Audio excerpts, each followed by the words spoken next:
Now, starting on this project, I pulled the spark plug and it looks like they installed a new one at some point and really didn't use it. And it's wet. It smells of fresh gasoline, which is interesting. It means that the cylinder was completely closed. The valves were completely closed and it's been holding on to gas for years. But it's wet. Doesn't show any sign of wear, maybe a few miles. But the thing is, it's a cheap plug. Never put cheap plugs in. It's not worth it. So I've ordered a nice NGK to replace this.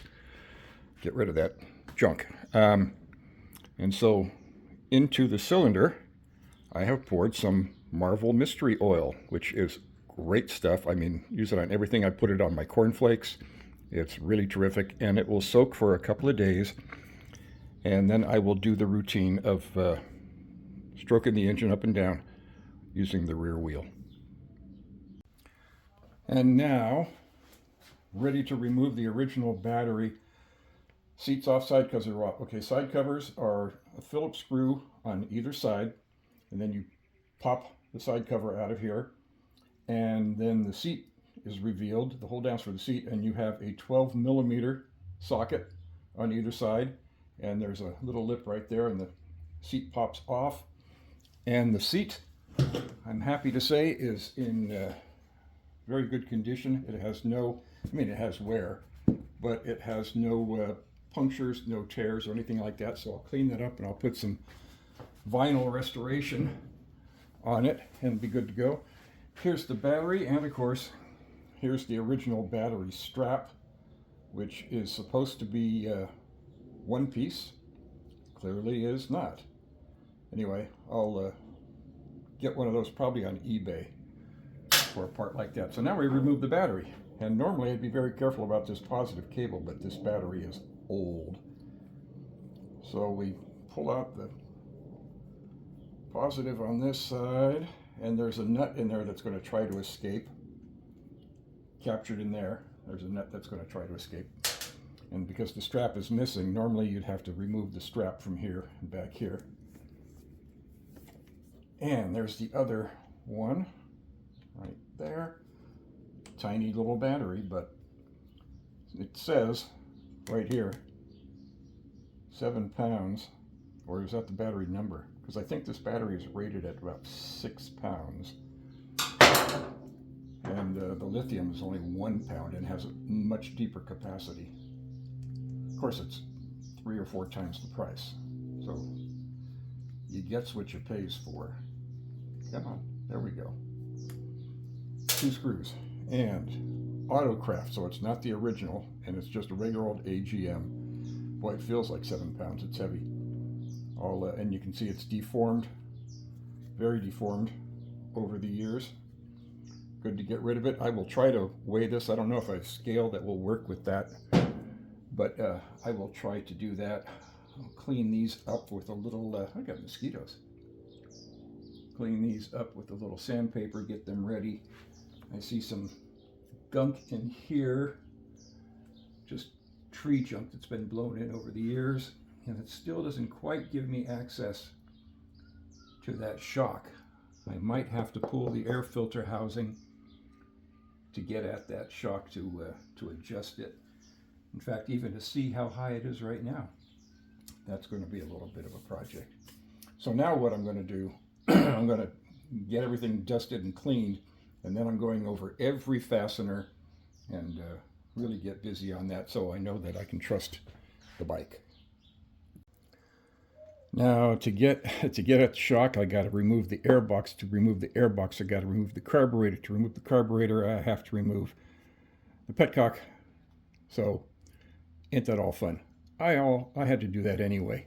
So pull the lines, and fuel line is not brittle, but it's not as elastic as it could be. Removing the petcock is easy. It's just 2 Phillips screws, and there's a line that you can't see from the camera angle, but there's a vacuum line that comes off the back there. And the way this device works is it has different settings. It has on, it has prime, which is right over here, fuel, and reserve. It doesn't have an off. And so this line on the back side is a vacuum line that attaches to the side of the carburetor, and when it senses that vacuum, rust. See that? Rust, bad sign. When it attaches to the carburetor, pulls a little vacuum, pulls a diaphragm, and that's what serves as the on-off for this. It's better to get one of these that doesn't have that feature. Anything that uses vacuum is taking vacuum from your engine, and you always want the most vacuum you can get. What we're gonna discover crud. Look at the corrosion. Oh yeah, looks like this is gonna be a boil the tank routine. Look at the corrosion on there. That comes from water, and what happens when the gas gets old, filters of course. So what happens is you have reserve, then you have main. When gas gets old and it starts to fail, it becomes hygroscopic. It starts to absorb water from the atmosphere, and that's where you get the rust. I had already disconnected these lines from the other side, and that kind of tells the story of whether I'm going to have to pull the tank. I'm going to have to pull the tank. I still haven't looked inside. I've got to use a bore scope and look inside to be sure, but I doubt I can do anything here. This is the diaphragm I was talking about that the vacuum line pulls open and lets the gas flow. That gets replaced. Going to be very primitive. This carburetor, manual choke. That's about it. But you know what? They work, and they work for a long time. All right, on the carburetor, we have two clamps, one to the airbox, one to the intake, and both are Phillips. Let's get them loose. They're probably both hard as can be in terms of flexibility. But fortunately, I know that I can buy them on Amazon. They're still available. They made this bike for a long, long time, and they really didn't make significant changes to it. I think what I might do is get a shorter screwdriver. It's a Phillips right there, yeah, and pull off the intake, because it feels it's pretty hard. And I doubt I'm going to be able to lever this carburetor back. Let's see. Can I turn it? I can turn it. So it lets go enough. Normally, you can go one way or the other and pull these out. But I don't think that's the case. Or I can push the airbox back, which might be an easier thing to do since it has to come off anyway. Let me give that a try. Or you know what I'll do? I'll go take a look at a YouTube. All right, the airbox has a hidden screw that can't come off without removing the gas tank. So I know I'm going to have to remove the gas tank anyway. I was trying to avoid it, just being lazy. So let's go ahead and remove the gas tank.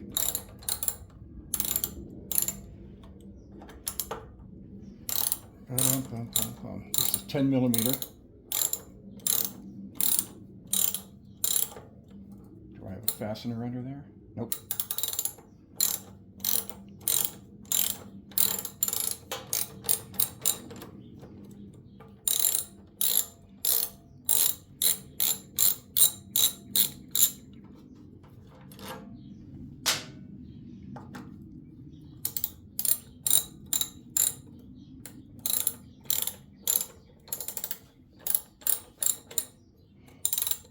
I wouldn't mind if I could find a gas tank that was like 1.5 gallons. I mean, 1.5 gallons is over 100 miles range. And it would save me whatever this gas tank weighs.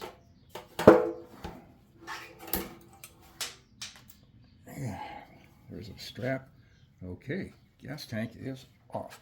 Well, this feels like it only weighs about 4 pounds anyway. So right in here is a screw that would keep me from removing the airbox. Okay, progress. Now it's time to rebuild the carburetor. I'm encouraged because when I turned it upside down, some gasoline leaked out. So in the fuel bowl, in the float bowl here, there's still some gas sitting in there, which means this thing's really sealing up well inside, which is great.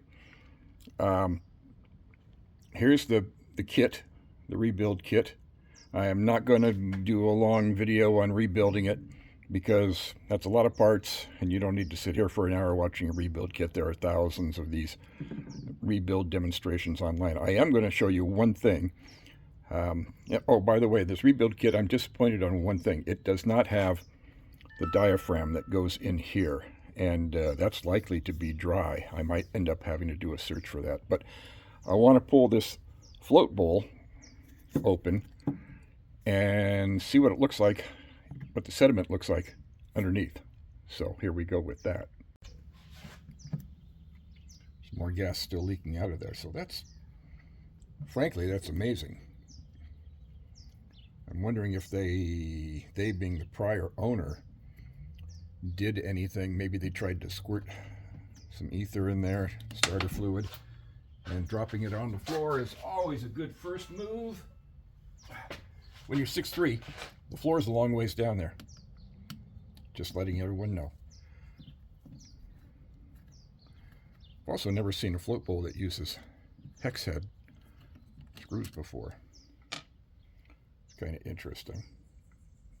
That was certainly a rewarding situation at the NVD people today. I love using that third-party business instead of having to go to the state office.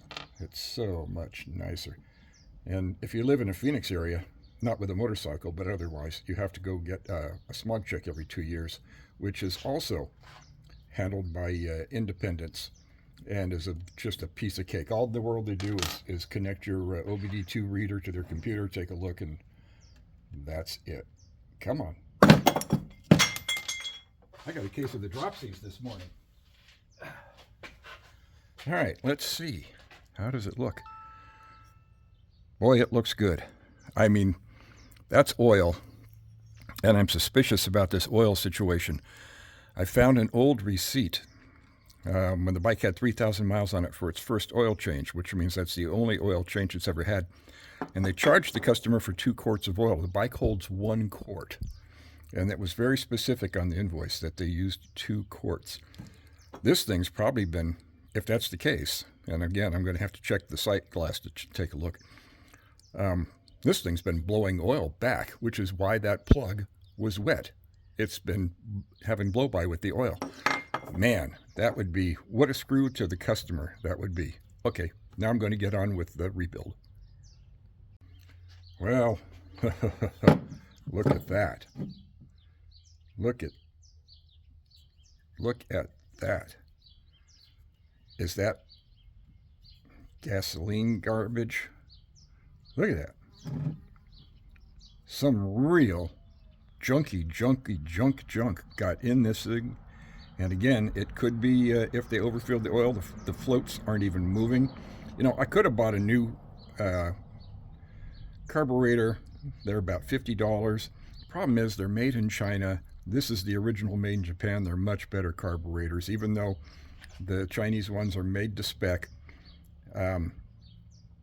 These Japanese guys are just a lot better. But this float isn't even moving. It's completely gummed up.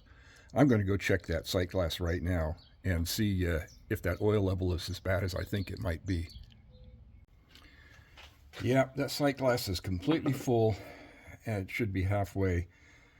You know, if it had double the amount of oil it was supposed to and was ridden for 2,000 miles, which appears to be the case, there's no telling what the oil blow-by past the rings had to be terrible, as the carburetor shows.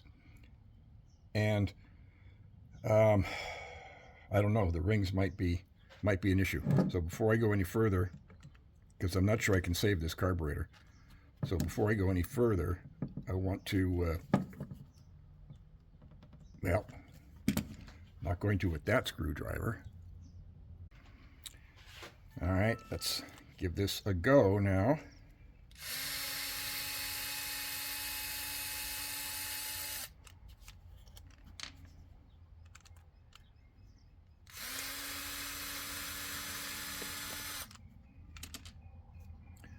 one longer, one shorter.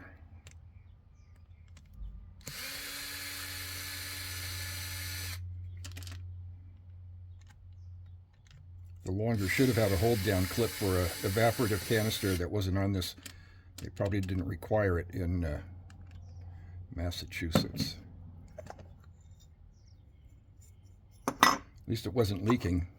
Cap is dry with no signs of any liquid in it, so nothing was leaking back through the diaphragm. My big question is, can I save the carburetor?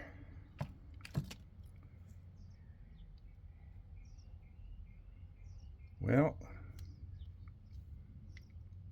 diaphragm looks good. Might be a little bit dry, but it's tight. I can get at the jet right there. That's one that needs to be replaced. I have to get under here for a couple of the others. So the real question is, can I clean this, float up, get these 3 jets out, the needle valve. I think the next step is to verify whether there's too much oil in there. So I'm going to go over and let's move this back to the bike and take a look at, we'll do the oil dump. Now, 17 millimeters. 17 millimeters. Got on there. Come on. Need a longer handle. Or maybe I should do this from the other side.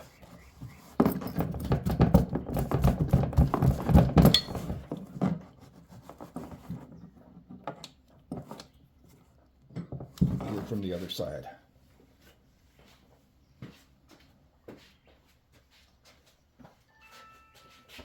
Nothing's easy in this world.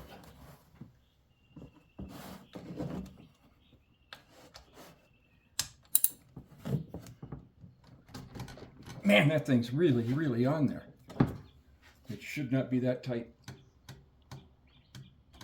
at all. Holy cow. I'm going to need to put a breaker bar on there. That's crazy. The shop that did this, and it was the original shop that it was purchased from, according to the receipts. Man, they did not do her any favors. Well, the breaker bar did the job. Now, where'd I put that rag? Breaker bar did the job, so I'm ready to unscrew it, but first the rag. Now, just going to have to eyeball, and I should be able to tell the difference between 1 quart and 2 quarts. I hope. Been around long enough that I should be able to tell.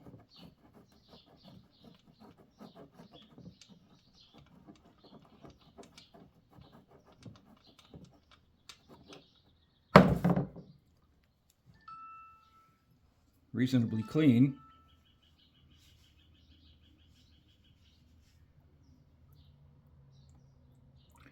Very, very, very thin. All that gasoline over the years seeped down into the engine. But that's only 1 quart so far.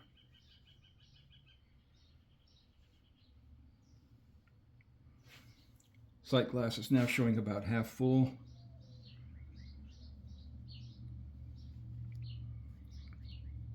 So what we have here, I think, is well contaminated oil, a lot of gasoline sitting in it. See, folks, you can't just leave an engine alone, not even for a little while. They need to be run. The seals, all the rubber components, they need to be run. And gasoline, if you're running like a lawnmower or a home generator or something like that, you use premium, because premium has stabilizers in it. If you put regular gas into something that's going to sit like a lawnmower, it's going to turn to gum, which is really bad. So you use premium, and if you're not going to do that, you put Stay-Bil in it. Stay-Bil's a great product. Gasoline will last for years with Stay-Bil in it. I'd say that was a 1 quart. So that's encouraging. And that then takes us back to the carburetor. So then this disaster, oh, that's just thick. It's not even thick as molasses. It's thicker than molasses. It's like tar. I'm going to have to run through my cabinet of chemicals and see if I have anything that will cut this. But I'm thinking very much I'm going to end up having to buy a Chinese carburetor. I mean, fortunately they're available. They should work. I'll end up with a parts kit sitting on my shelf. It's always something. Okay, the carburetor situation is the carburetor is probably beyond rebuilding. The interior passages are probably gummed up beyond redemption. I'm going to soak it for days in Pine Sol, and yeah, Pine Sol. That's the best solvent. But anyway, I'm going to soak it and soak it and soak it. Meanwhile, I did order a Chinese carburetor so I can at least see if I can get the bike going. They're not that expensive, and we'll find out. So moving on then, to make progress, I have now jacked up the bike, the rear of the bike. I've put it into 5th gear, and I'm going to manually rotate the back wheel, which is going to stroke the piston and circulate that marble mystery oil in there. So I have the plug out, so I'm not fighting compression. I'm just fighting the internal mechanics of the engine. It's stubborn.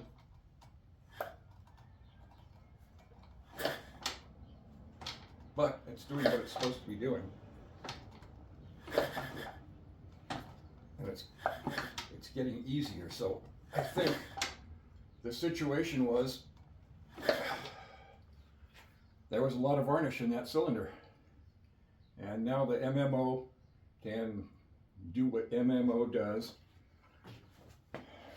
These are all old school tricks. I learned my mechanics from a bunch of Russian immigrants that escaped the old Soviet Union and came over on steamers.